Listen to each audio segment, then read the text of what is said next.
నమస్తే మాస్టర్స్. ఈరోజు మనం the divine design lory lad గారు రాసిన డివైన్ డిజైన్ పుస్తకాన్ని తెలుగులో అనువదించుకుంటున్నాం. ఆ సిరీస్లో ఉన్నాము. ఈరోజు 1.5 పార్ట్లోకి వెళ్తున్నాము. ముందుగా నేను ఇక్కడ వైట్ బోర్డ్లో డిజైన్ చేసి పెట్టాను. సో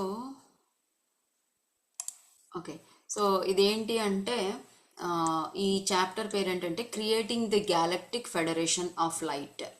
సో నిన్న మనకి భూమాతకి ఏం చేశారు అంటే, ఆమె డిసైడ్ చేసుకుంది కదా, 5th డైమెన్షన్లో నేను వర్క్ చేస్తాను, అక్కడి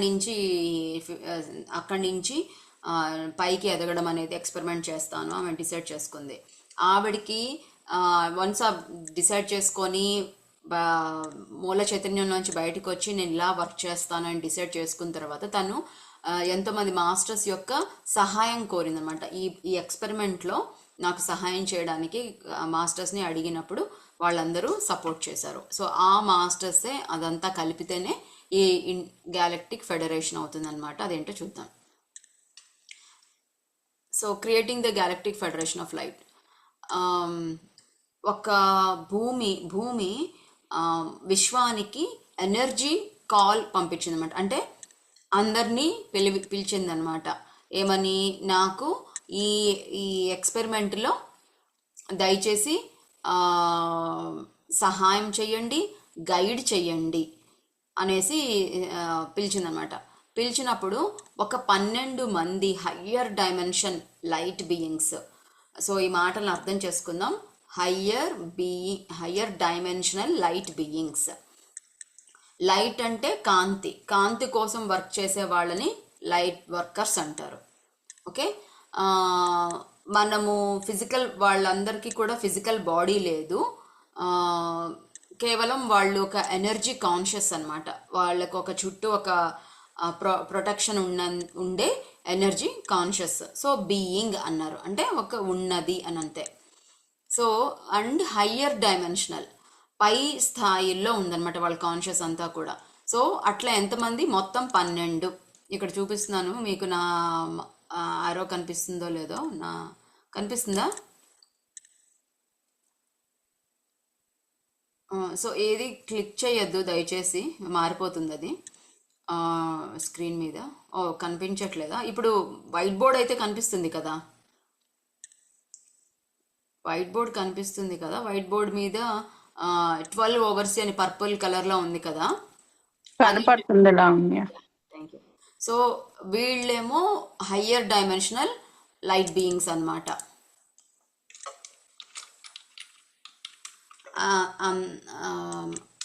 ఏంటంటే మనము బాగా పెద్దగా చెప్పుకోవచ్చు. ఉదాహరణకి శివుడు అని, లేదంటే మహాతార్ బాబాజీ అని ఇట్లా చెప్పుకోవచ్చు అనమాట.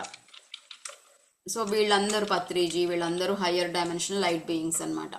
వీళ్ళు ఇలాగా ఒక 12 మంది ఉన్నారు. వాళ్ళకి మళ్ళీ వాళ్ళందరూ ఆన్సర్ చేశారనమాట.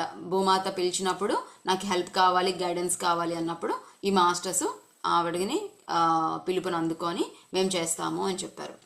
తర్వాత వాళ్ళు ఆమె యొక్క ఇంటెన్షన్, అసలు భూమాత యొక్క అసలు ఎందుకు ఏమి ఎక్స్పెరిమెంట్ చేస్తుంది, ఏమి చేయాలనుకుంటుంది, ఏం తెలుసుకోవాలనుకుంటుంది, సో ఈ ఎక్స్పెరిమెంట్ యొక్క అసలు ఉద్దేశం అనేది వాళ్ళు అర్థం చేసుకున్న తర్వాత వాళ్ళందరూ కలిపి ఒక గ్యాలక్టిక్ ఫెడరేషన్ ఆఫ్ లైట్ అనే ఒక గ్రూప్గా ఫామ్ అయ్యారనమాట. గ్యాలక్టిక్ ఒక ఫెడరేషన్ అంటే అందరూ కలిసి వర్క్ చేయడము. గ్యాలక్టిక్ అంటే ఏంటంటే గ్యాలక్సీ, ఈ మన యొక్క గ్యాలక్సీకి, భూమి ఏ గ్యాలక్సీలో ఉందో ఆ గ్యాలక్సీకి సంబంధించిన ఫెడరేషన్. ఇదంతా ఏం చేస్తుంది అంటే కాంతి కోసం పనిచేస్తుంది. So galactic federation of light, GFOL గా వాళ్ళు ఏర్పడ్డారన్నమాట. వీళ్ళు ఏం చేశారంటే, వాళ్ళందరూ హయ్యర్ బీయింగ్స్ ఉన్నారు, కానీ వాళ్ళకి హెల్ప్ చేయడానికి ఇంకా చాలా మంది అసిస్టెంట్స్ కావాలన్నమాట.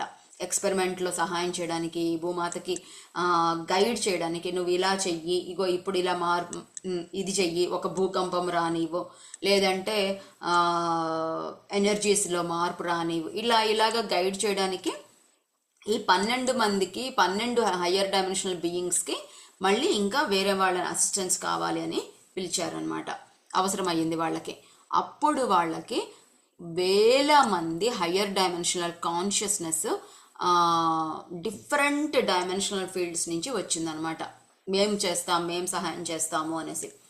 డిఫరెంట్ డైమెన్షన్స్ నుంచి, అంటే హయ్యర్ డైమెన్షన్స్ మనం నిన్నేం చెప్పుకున్నాము, భూమి ఎదగడానికి 12 డైమెన్షన్స్ వరకు క్రియేట్ చేయబడ్డాయి. మనం 5th డైమెన్షన్లోకి వస్తున్నాము, ఇంకా చెప్పండి వచ్చేసాము. అండ్ 5th డైమెన్షన్ అంటే ఒక రోజు క్యాలెండర్ మారింది అని కాదు. 5th డైమెన్షన్ అంటే ఏంటంటే మన లోపల ఇప్పటిదాకా భయం ఉంది, ఇప్పుడు ఆ భయం నుంచి బయటకు వచ్చాము. అంటే 5th డైమెన్షన్లో భయం లేకపోవడం అనేది ఒక క్యారెక్టర్ అనమాట, ధైర్యంగా ఉండడం అనేది. సో మనము 5th డైమెన్షన్లోకి ట్రాన్సిట్ అవుతుందన్నమాట. మనం అలాగా కొద్ది కొద్దిగా మార్పు చెందుతూ ఉన్నాము. ఓకే, సో ఈ 12 హయ్యర్ డైమెన్షనల్ లైట్ బీయింగ్స్ పిలిచినప్పుడు డిఫరెంట్ డైమెన్షన్స్లోంచి అక్కడి నుంచి కూడా ఎంతోమంది హయ్యర్ డైమెన్షనల్ కాన్షియస్నెస్ కనెక్ట్ అయ్యారన్నమాట, మేము హెల్ప్ చేస్తాము అని చెప్పి.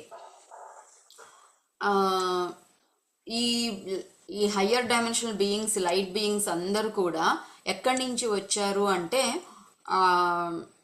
ఒక పెద్ద కలెక్టివ్ కాన్షియస్నెస్.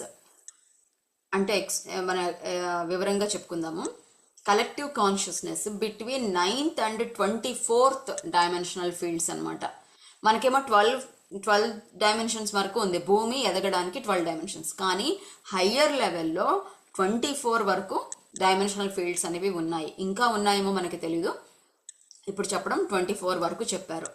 సో ఈ 24 డైమెన్షన్స్ నుంచి 9th నుంచి 24 వరకు ఉన్న డైమెన్షన్స్లో ఉండే ఆ మధ్యలో ఉండే ఆ కలెక్టివ్ కాన్షియస్నెస్ ఏదైతే ఉందో అందరూ కూడా కనెక్ట్ అయ్యారనమాట.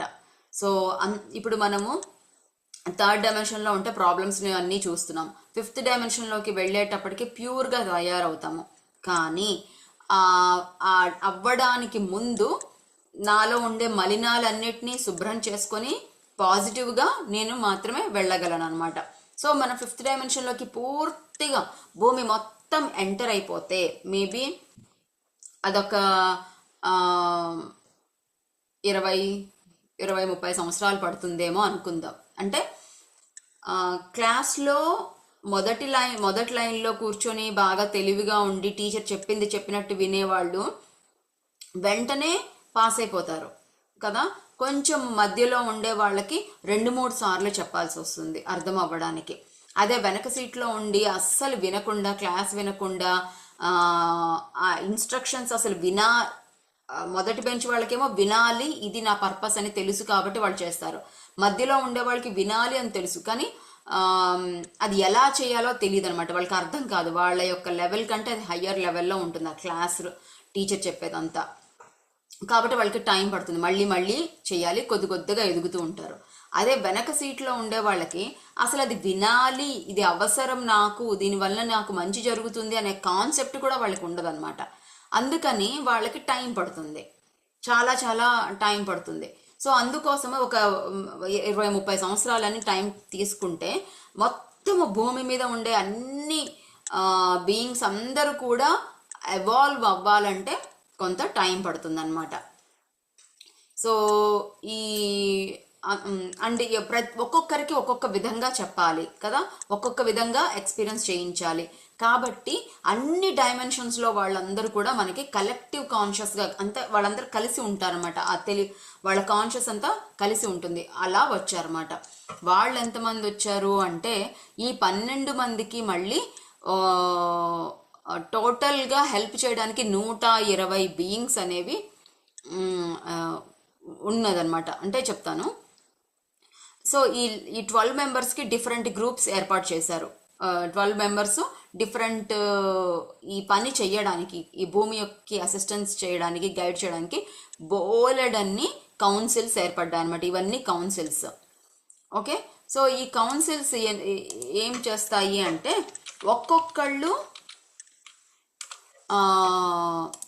ఒక్కొక్క కౌన్సిల్కి ఒక్కొక్క పని అప్పచెప్పబడింది. అంటే ఇప్పుడు ఫర్ ఎగ్జాంపుల్ ఈ కౌన్సిల్ తీసుకుందాం. The very first one. So ఆ కౌన్సిల్ ఏం చేస్తుంది, ఆ, భూమి మీద ఉండే బీయింగ్స్ అందరికీ కూడా ఆ,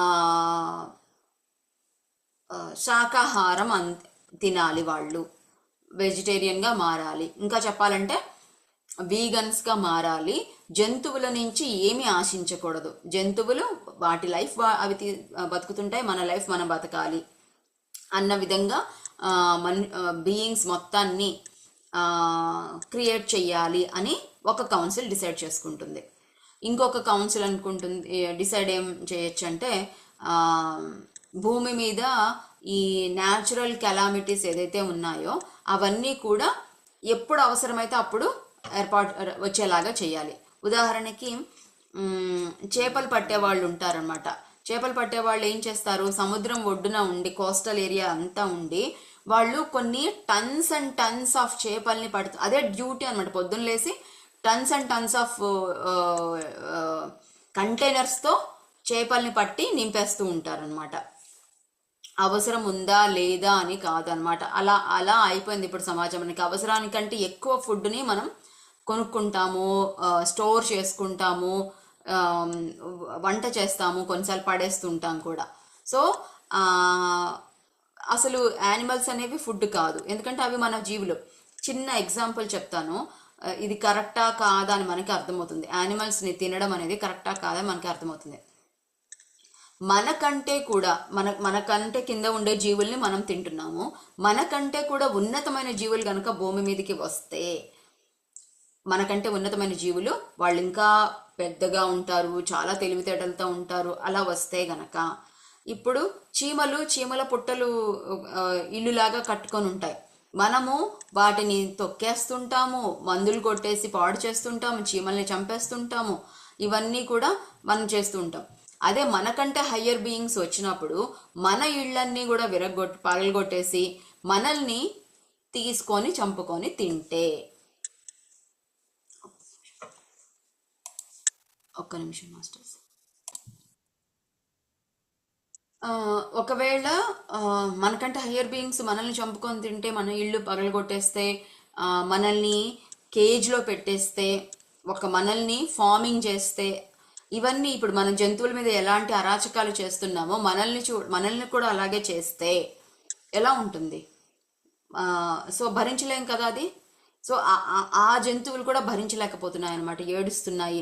మొన్ననే ఒక వీడియో చూశాను,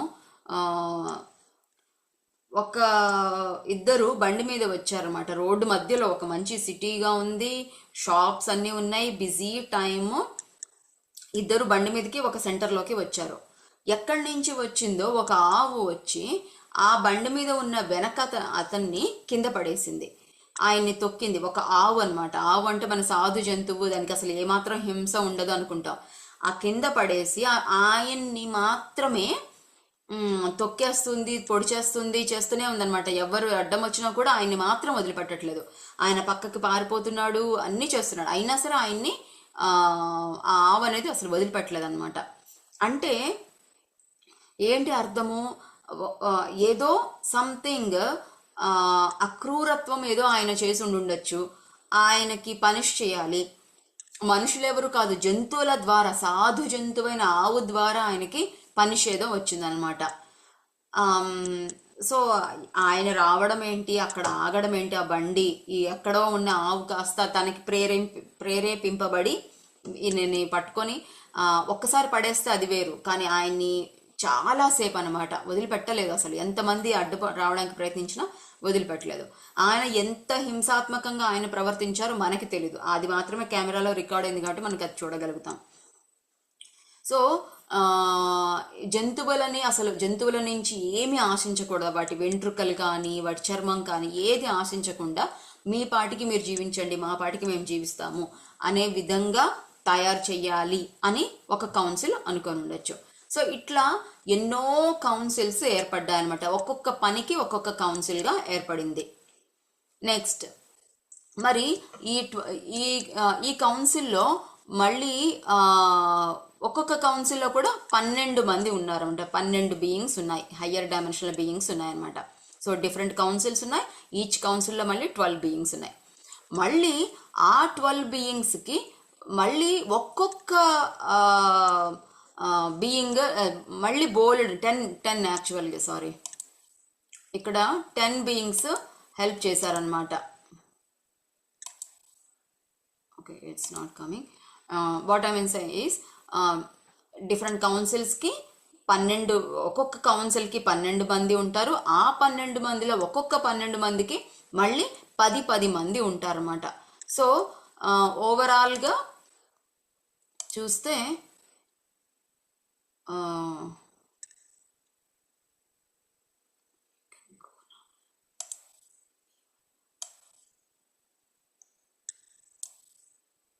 ఓకే, ఇదంతా వెళ్ళిపోయింది, ట్రాన్స్పరెంట్ అయిపోదాం. ఓకే,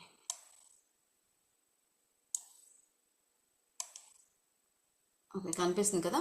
సో ఈ మొత్తము కలిపితే 120 బీయింగ్స్ ఉన్నాయన్నమాట. సో ఒక్కొక్క కౌన్సిల్కి 120 బీయింగ్స్ వర్క్ చేస్తున్నారు. అట్లాగే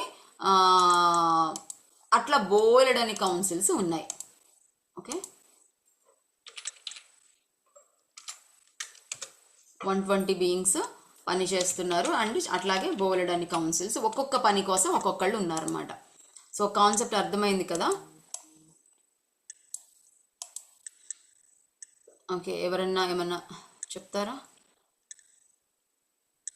అంటే భూమి ఎలా పనిచేస్తుంది, గ్యాలక్టిక్ ఫెడరేషన్ ఆఫ్ లైట్ అంటే ఏంటి, అదొక సంస్థ, ఒక ఆర్గనైజేషన్, దాంట్లో ఎంతోమంది వర్కర్స్ ఉన్నారు, వాళ్ళందరూ భూమి మీద డిఫరెంట్ డిపార్ట్మెంట్స్లో పనిచేస్తున్నారు, మళ్ళీ వాళ్ళకి అసిస్టెంట్స్ ఉన్నారు, మళ్ళీ వాళ్ళకి అసిస్టెంట్స్ ఉన్నారు, ఇట్లా మనం అర్థం చేసుకోవచ్చు. సో భూమి అంటే ఏదో ఒక మట్టి ముద్ద అని కాదు, అదొక కాన్షియస్నెస్. దానికి అది ఏమి జరిగినా కూడా మనం ఎలా కనెక్ట్ చేసుకోవచ్చు అంటే అనిపిస్తుంది, అరే రే ప్రకృతి వైపరీత్యాలు, భూకంపాలు వస్తున్నాయి, సముద్రం ఉప్పొంగుతుంది, సునామీలు వస్తున్నాయి, ఏమేమో అయిపోతుంది అని అనుకుంటున్నాం. కానీ అదంతా కూడా ఒక ప్లాన్డ్గా జరుగుతుంది అనమాట. ఇందాక అది కట్ చేశాను మధ్యలో. చేపలు పట్టే వాళ్ళు టన్స్ ఆఫ్ చేపలు పడుతున్నారు, అవసరానికంటే మించి జంతువుల్ని తీసుకెళ్ళిపోతున్నారు కదా. సో అందుకోసము వాళ్ళని ఆపడం కోసము భూమి మీరు వినుంటారు, సముద్రము ఊరి మీదకి వచ్చేస్తుంది అనమాట. కోస్టల్ ఏరియాస్ అన్నీ కూడా కొంచెం కొంచెము సముద్రంలో కలిసిపోతున్నాయి. నేను ఒక పాడ్కాస్ట్లో విన్నాను, 2030 వచ్చేటప్పటికి all the islands, coastal areas are affected by oceans అనమాట. ఫస్ట్ ఐలాండ్స్ అన్నీ కూడా మునిగిపోతాయి, తర్వాత కోస్టల్ ఏరియాస్ అన్నీ కూడా సముద్రంలోకి వెళ్ళిపోతాయి అని విన్నాను. మనం భయపడచ్చా ఇప్పుడు, ఇది భయం వేస్తుంది అంటే నో. ఎందుకు అంటే అది మాత్రమే కోస్టల్ ఏరియాస్లో మాత్రమే వాళ్ళకి ప్రమాదము, అందరికీ కాదు అంటే కాదనమాట. 1930 31 ఆ ప్రాంతం వచ్చే వరకు మనం అందరము చాలా ఫోర్స్ఫుల్గా ప్రక్షాళన కావించబడుతున్నాం అనమాట. మనలో ఉండే చెడు గుణాలు, ఉండకూడని ఆలోచనలు, ఇవన్నీ కూడా ప్రక్షాళన జరుగుతున్నాయి అన్నమాట. సో మంచి చెడు మీద మంచి గెలవడము, ఇవన్నీ కూడా మన లోపల ఉండకూడని అరిషడ్ వర్గాలు, ఆ కామక్రోధ లోభ మోహ మదమాత్సర్యాలు, ఇవన్నీ కూడా పోగొట్టుకోవడము, ఇవన్నీ కూడా మనము ఆ 2030 వచ్చేసరికి మనం అంతా కూడా మారిపోతాం అనమాట.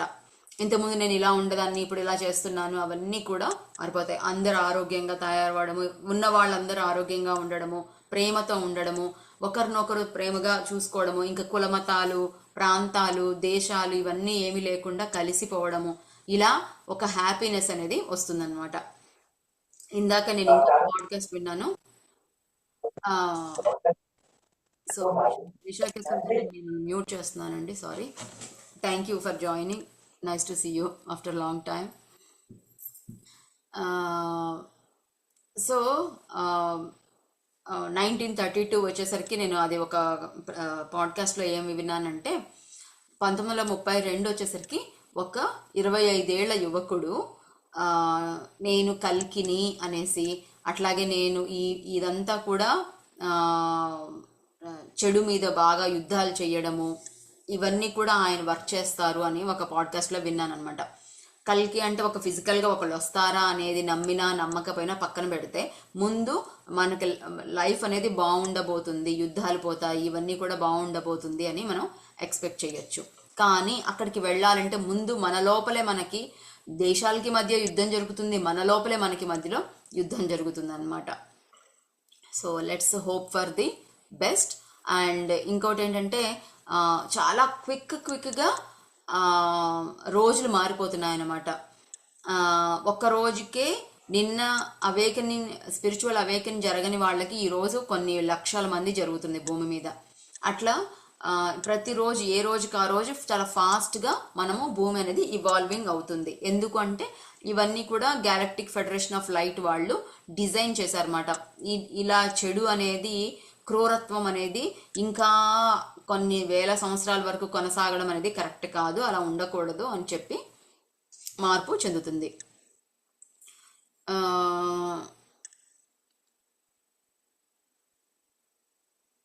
ఓకే, సో సో ఇక్కడేమో ఈ కాన్సెప్ట్ అయితే అర్థమైపోయింది కదా. మొత్తం ఇదంతటిని, ఈ 120 మందిని కలిపి 12 హయ్యర్ డైమెన్షనల్ లైట్ బీయింగ్స్ గమనిస్తూ ఉంటారనమాట. వీళ్ళు ఏం చేస్తున్నారు, ఎంతవరకు వర్క్ అయింది, ఇంకా ఏం కావాలి, ఇవన్నీ చూస్తూ ఉంటారు. సో నాకు ఇక్కడ ఒకటి గుర్తొస్తుంది. నేను మెడిటేషన్కి వచ్చిన బిగినింగ్లో 2-3 మాస్టర్స్ ద్వారా విన్నాను అనమాట. ఏంటి అంటే వాళ్ళకి భూమాత ధ్యానంలో కనిపించేసి రకరకాల ఎక్స్పీరియన్సెస్ వచ్చాయి. ఒకళ్ళకి ఏమొచ్చిందంటే భూమాత ఐసీయూలో ఉందన్నమాట, హాస్పిటల్లో ఐసీయూలో ఉంది. ఎవరమ్మా నువ్వు అంటే, నేను భూమిని, మీరందరూ కలిసి నన్ను ఇలా తయారు చేశారు, ఇంత సివియర్ కండిషన్లోకి తయారు చేశారు అని ఆవిడ బాధపడింది. ఇంకొకళ్ళకి ఏం ఎక్స్పీరియన్స్ అంటే, ఒక సింహాసనం ఉంది, అక్కడ భూమాత కూర్చొని ఉంది, పత్రిజీ చేతులు కట్టుకొని తల వంచుకొని ఉన్నారు. ఆమె కోపంతో అరుస్తున్నారన్నమాట పత్రిజీని. ఇంకెంత కాలము అంటే వచ్చేస్తుందా, మా దగ్గరికి వచ్చేస్తుంది, మంచి రోజులు వచ్చేస్తున్నాయి, ఇంకొంచెం టైం ఇవ్వండి ప్లీజ్ అనేసి ఆయన బ్రతిమలాడుతున్నారనమాట. సో ఇట్లా చాలామంది ఎక్స్పీరియన్సెస్ విన్నాను నేను. భూమిని మనం సర్వనాశనం చేశాము కాబట్టి దాన్ని మళ్ళీ రివైవ్ చేసుకోవడం అనేది ఇప్పుడు జరుగుతుందన్నమాట. చెప్పాను కదా, మామూలుగా అయితే ఆ భూమి మొత్తాన్ని డెస్ట్రాయ్ చేసేసి కొత్త యుగం అనేది వస్తుంది. ఇప్పటిదాకా అలాగే జరిగింది మన హిస్టరీలో. కానీ ఇప్పుడు ద వెరీ ఫస్ట్ టైం ఏం జరుగుతుందంటే, ఇది డెస్ట్రాయ్ చేసేసి ఉన్న వాళ్ళందరినీ తీసేసి మళ్ళీ కొత్తగా సృష్టి చేసి మళ్ళీ కొన్ని కోట్ల సంవత్సరాల వరకు భూమిని అలాగే ఉంచి చెయ్యొద్దు, మనము ఉన్నది ఉన్నట్టుగానే ప్రక్షాళన చేద్దాము అనేసి డిసైడ్ చేసుకొని మనందరినీ కూడా సోల్స్తో మాట్లాడి, ఎస్ నేను ఉంటాను, నేను వెళ్ళిపోతాను, నేను ఇవాల్వ్ అవుతాను, ఇవన్నీ కూడా మనల్ని మనం మాట్లాడుకొని ఇలా చెప్పడం జరిగిందనమాట. మనందరం కూడా ఎస్ నో అని చెప్పాము మన నిద్రలో సోల్తో మాట్లాడినప్పుడు. ఓకే, సో 120 మంది ఉంటారని చెప్పారు కదా. తర్వాత ఎస్, కరెక్ట్ మాట ఇప్పుడు చెప్తున్నారు. ఏమని అంటే, ఈ కౌన్సిల్స్ ఏమి ఫోకస్ చేస్తున్నాయి అంటే,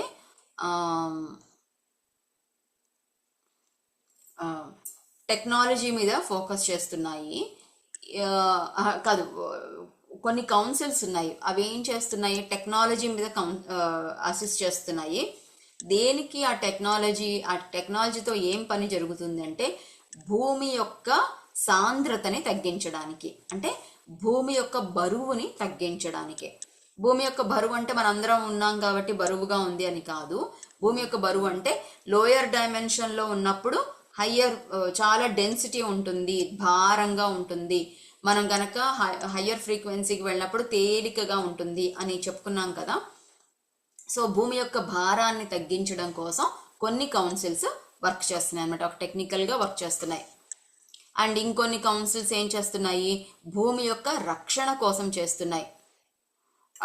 ఆ భూమి గుండ్రంగా ఉండడము, దాని మీద సముద్రాలు, పర్వతాలు, ఎక్కడెక్కడ ఏమేమైతే ఉన్నాయో అవన్నీ కూడా చక్కగా అలాగే ఇంటాక్ట్గా ఉండడానికి ఆ ఫిజికల్ ఫామ్ ఏదైతే ఉందో అది అలాగే ఉండేలా చూస్తూ కొన్ని కౌన్సిల్స్ రక్షణ కల్పిస్తున్నాయి. కొన్ని కౌన్సిల్స్ ఏం చేస్తున్నాయి అంటే భూమి మీద ఉండే మానవాళి, భూమి యొక్క కాన్షియస్ అట్లాగే హ్యూమన్ కాన్షియస్ అనేది యాక్టివేట్ చేయడానికి కొన్ని కౌన్సిల్స్ ఫోకస్ చేస్తున్నాయి, ఆ పని మీద ఉన్నాయన్నమాట. ఇంకొన్ని కౌన్సిల్స్ ఏం చేస్తున్నాయంటే భూమి మీద ఉన్న మనుషులు కాకుండా ఇంకా ఇతర జంతువులు, చెట్లు ఇవన్నీ ఉన్నాయి కదా, పురుగు పుట్ర ఇవన్నీ కూడా ఫిజికల్ ఫామ్లో ఏవైతే ఉన్నాయో అవన్నీ కూడా ఇవాల్వ్ అవ్వడానికి అసిస్ట్ చేస్తున్నాయి అన్నమాట. మనుషులు కాకుండా మిగతా జంతువులు అన్నీ ఉన్నాయి కదా, వాటిని ఇవాల్వింగ్లో ఆ ఫిజికల్ ఫామ్ని ఇవాల్వ్ చేసేయడానికి కొన్ని కౌన్సిల్స్ పనిచేస్తున్నాయి.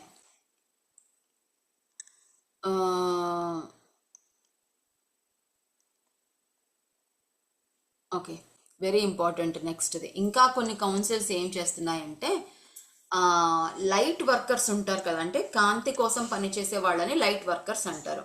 సో ఈ లైట్ వర్కర్స్ కి అసిస్ట్ చేయడానికి ఈ కౌన్సిల్స్ ఉపయోగపడతాయి అనమాట. అంటే ఇప్పుడు నేనున్నాను, నా లోపల ఇంట్యూషన్ పెరుగుతుంది, నా లోపల ఆలోచనలు వస్తాయి.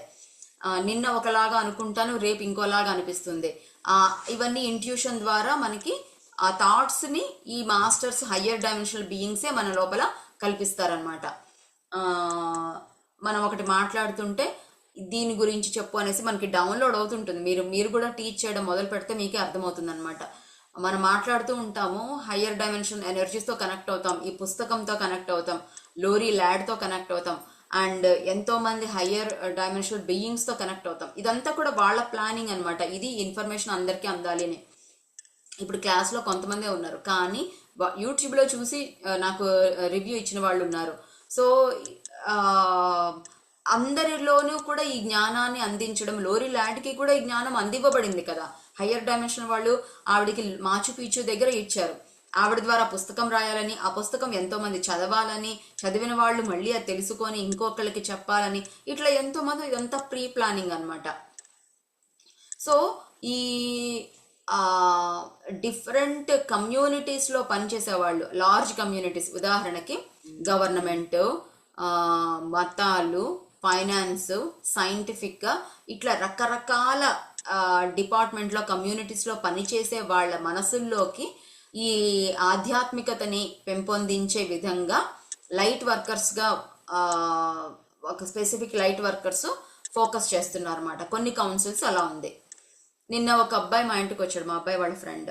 తను డాక్టర్ చదువుతున్నాడు అనమాట. మెడిసిన్ చదువుతూ మామూలుగా మెడిసిన్ చదివే వాళ్ళందరూ కూడా ఈ హెల్త్ కండిషన్కి ఈ మాత్ర వేసుకోవాలి, ఇది పనిచేస్తుంది, ఇట్లా ఉంటుంది. కానీ ఆ అబ్బాయి అలా లేడు. అబ్బాయి ఎలా ఉన్నాడంటే చాలా అన్యాయం జరుగుతుంది హెల్త్ కేర్ ఫీల్డ్లో, చాలా తప్పుగా అవుతుంది.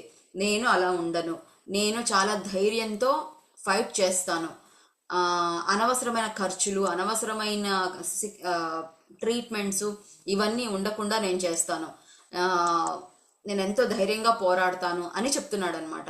మెడికల్ ఇండస్ట్రీలో పోరాడే వాళ్ళని యూ డోంట్ నో, చంపేస్తారు కూడా అసలు.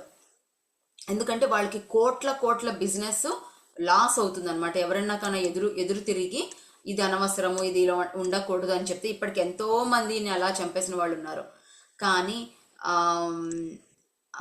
ఇప్పుడు కాలం మారుతుంది కదా, అందుకే ఇలాంటి వాళ్ళు పుడుతున్నారనమాట. ఆ అబ్బాయి స్పెసిఫిక్గా చెప్పాడు, ఎన్నో విషయాలు టెక్నికల్గా, మెడికల్గా, ఇండస్ట్రీలో ఏమేం జరుగుతుంది, హెల్ప్ చేయాలి, మనుషులకి హెల్ప్ చేయడానికి వచ్చాం మనము, వాళ్ళ దగ్గర నుంచి దోచుకోవడానికి కాదు అనే ఉద్దేశంతో ఆ అబ్బాయి తయారవుతున్నాడు.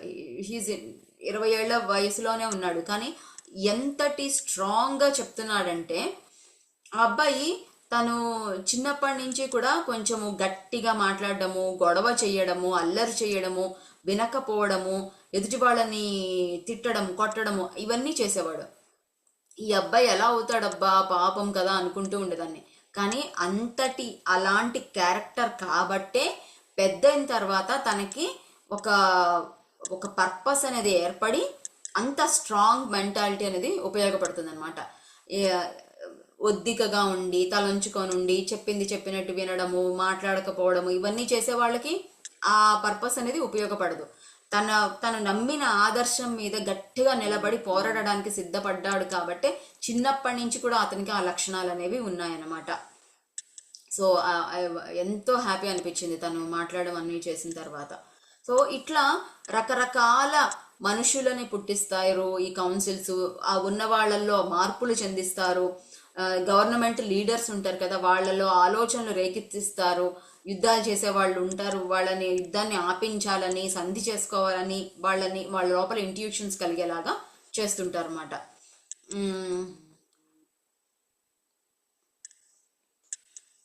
సో అన్ని కౌన్సిల్స్, ఆ అన్ని కౌన్సిల్స్లో ఉండే లైట్ బీయింగ్స్, మళ్ళీ వాళ్ళకు ఉండే అసిస్టెంట్స్, ప్రతి ఒక్కరు కూడా చాలా చాలా భూమి యొక్క ఇవల్యూషన్లో ముఖ్యమైన పాత్రని పోషిస్తున్నారు అనమాట.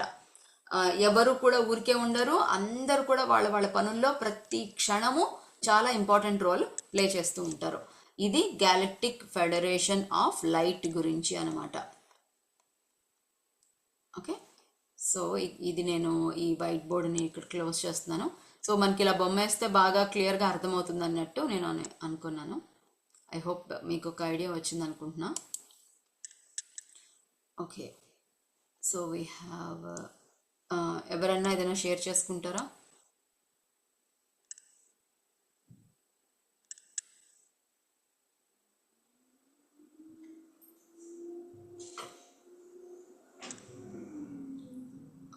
ఓకే, సో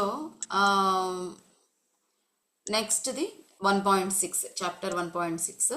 దీంట్లో ఏంటంటే 5th డైమెన్షన్లో ఆ ప్లానెట్ని తయారు చేయడం అనమాట. మనం చరిత్ర చదువుకుంటున్నాం కదా, కొన్ని వేల లేదంటే మిలియన్ సంవత్సరాల క్రితం జరిగింది మనం చదువుకుంటున్నాము. సో అసలు భూమిని ఎలా తయారు చేశారు, ఈ భూమి అనే ఒక ప్లానెట్ ఎలా తయారు చేయబడింది, గ్యాలక్టిక్ ఫెడరేషన్ ఆఫ్ లైట్ అనే మాస్టర్స్ తయారయ్యారు, వాళ్ళ ఆర్గనైజేషన్ తయారైంది. నా ఇంకా యాక్షన్ మొదలైంది అనమాట.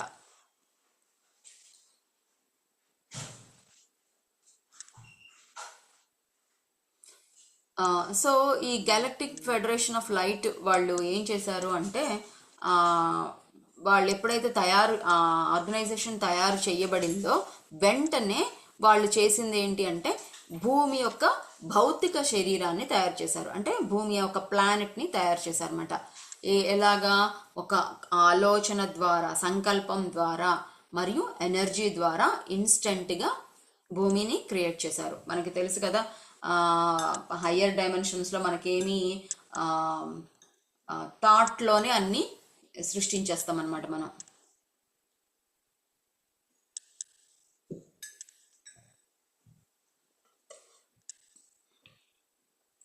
మనకి అని ఏం చెప్తున్నారంటే, మనం అందరం మెడిటేషన్లో ఉన్నాము. సో ఈ పుస్తకాన్ని చదువుతున్నాము, కొంతవరకు మనకు అర్థం అవ్వచ్చు. కానీ అసలు ఏ ధ్యానము చెయ్యని వాళ్ళు కనుక మొదటిసారి ఈ పుస్తకం పట్టుకుంటే వాళ్ళకి చాలా క్వశ్చన్స్ వస్తాయి, సందేహాలు వస్తాయి, అసలు నమ్మబుద్ధి కాదు, ఇదంతా ఒక పిచ్చి పుస్తకం అని తీసి పడేస్తారు. కాబట్టి ఆవిడ చాలా చాలా డీటెయిల్డ్గా అర్థం చెప్తూ అందరికీ అర్థమయ్యేలాగా చెప్తున్నారు అనమాట. ఆమె ఏమన్నారంటే, లోరీ ల్యాండ్ ఏమన్నారంటే, ఇది అసలు అర్థం చేసుకోవడానికి ఉన్న పళంగా ఒక గ్రహాన్ని ఎలా సృష్టిస్తారో, ఆలోచనతో ఎనర్జీతో ఎలా సృష్టిస్తారు అని అందరికీ అనిపించవచ్చు. అసలు అది ఆ కాన్సెప్ట్ని అర్థం చేసుకోవడానికే మనకు ఒక ఛాలెంజింగ్గా అనిపించవచ్చు. కానీ ఆమె ఏం చెప్పారంటే, క్వాంటమ్ ఫీల్డ్లో ప్రతి ఒక్కటి ఇలాగే సృష్టించబడింది అని చెప్పారు. సో క్వాంటమ్ ఫీల్డ్లో ఏదైనా సరే ఎప్పటికప్పుడు అనుకోగానే సృష్టించబడుతుంది.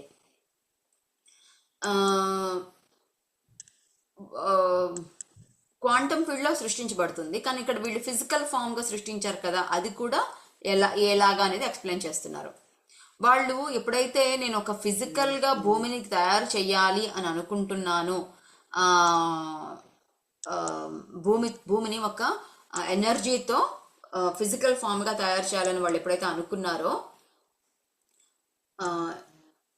ఫస్ట్ ఎప్పుడైనా మనమైనా సరే క్వాంటమ్ ఫీల్డ్లో ఎలా చేయాలంటే, ముందు దాన్ని మనం చూడాలి. అంటే అది ఎలా ఉండబోతుందో, ఆ రూపం ఎలా ఉండబోతుందో దాన్ని చూడాలి. తర్వాత ఫీల్ అవ్వాలి. తర్వాత ఆ యొక్క ఫ్రీక్వెన్సీని అర్థం చేసుకోవాలి అని చెప్పారన్నమాట. సో మనమైనా సరే ఏదైనా సృష్టి చేయొచ్చు. ఉద్యోగం లేని వాళ్ళు ఉద్యోగం తెచ్చుకోవడము, పెళ్లి కాని వాళ్ళు పెళ్లి చేసుకోవడము, ఇట్లా ఏదైనా చేయొచ్చు. ఎలా చేయాలి అంటే ఆలోచన పెట్టగానే క్వాంటమ్ ఫీల్డ్లో తయారైపోతుంది. దాన్ని ఫిజికల్ ఫామ్లోకి మేనిఫెస్ట్ చేయాలి అంటే ముందు ఎలా ఉండబోతుంది అని దాన్ని మనం చూడాలి. చూడటం అంటే ఏంటి? మనం కంటికి ముందు ఉండదు. ఎలా చూస్తాం మరి అంటే ఒక రూపాన్ని సృష్టించుకుంటాం అనమాట మనం.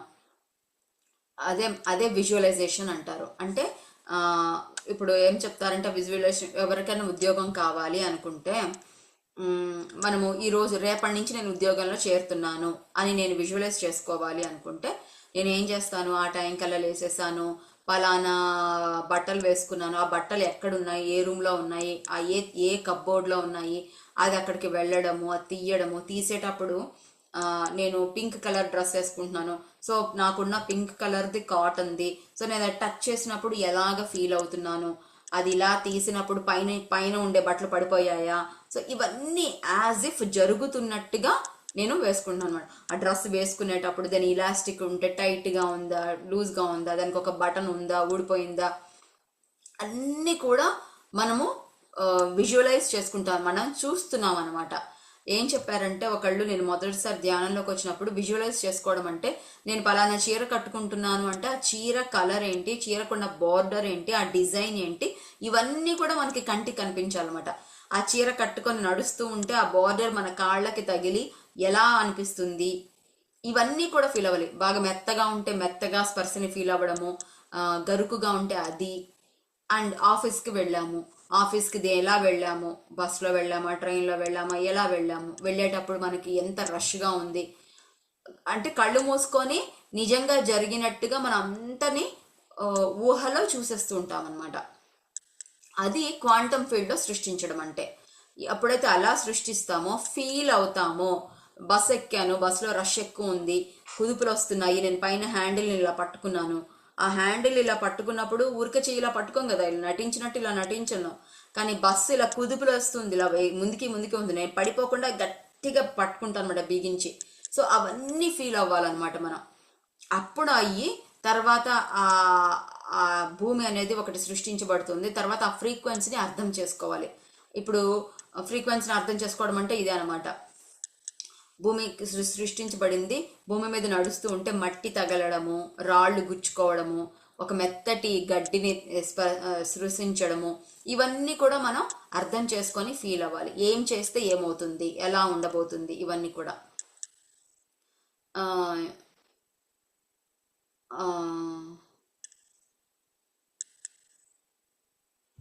ఓకే, వీళ్ళు ఏం చెప్తున్నారు, ఇది గ్యాలక్టిక్ ఫెడరేషన్ ఆఫ్ లైట్ వాళ్ళు మాట్లాడుతున్నారు కదా, లోరీ ల్యాడ్ ద్వారా మాట్లాడుతున్నారు.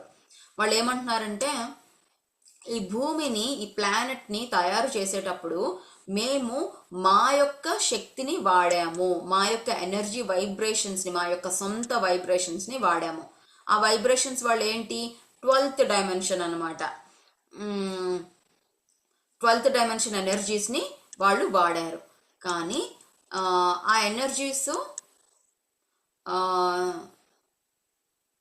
ఇది కొంచెం బాగా అర్థం చేసుకోవాలి, 12 డైమెన్షన్ ఎనర్జీస్ వైబ్రేషన్స్ని వాళ్ళు వాడారు, కానీ భూమి యొక్క ఇంటెన్షన్ ఏంటి, 5th డైమెన్షన్లో ఉండాలని.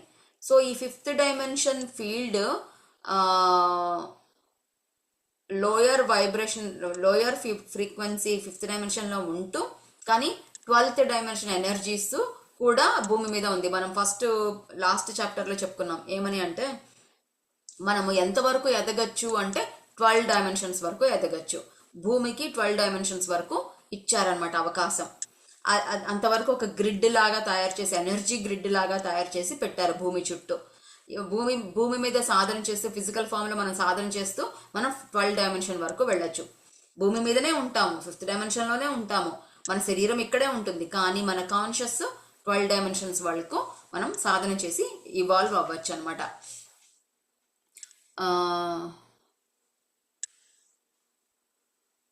Okay, so I want to stop here. ఎందుకంటే మళ్ళీ కొంచెము సబ్జెక్ట్ డీప్గా వెళ్ళబోతుంది. దాన్ని అర్థం చేసుకోవాలంటే మళ్ళీ ఫ్రెష్గా స్టార్ట్ చేస్తే బాగుంటుంది అనిపిస్తుంది.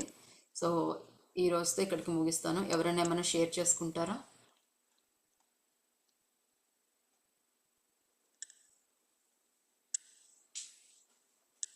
Okay, thank you masters. మళ్ళీ రేపు కలుద్దాము.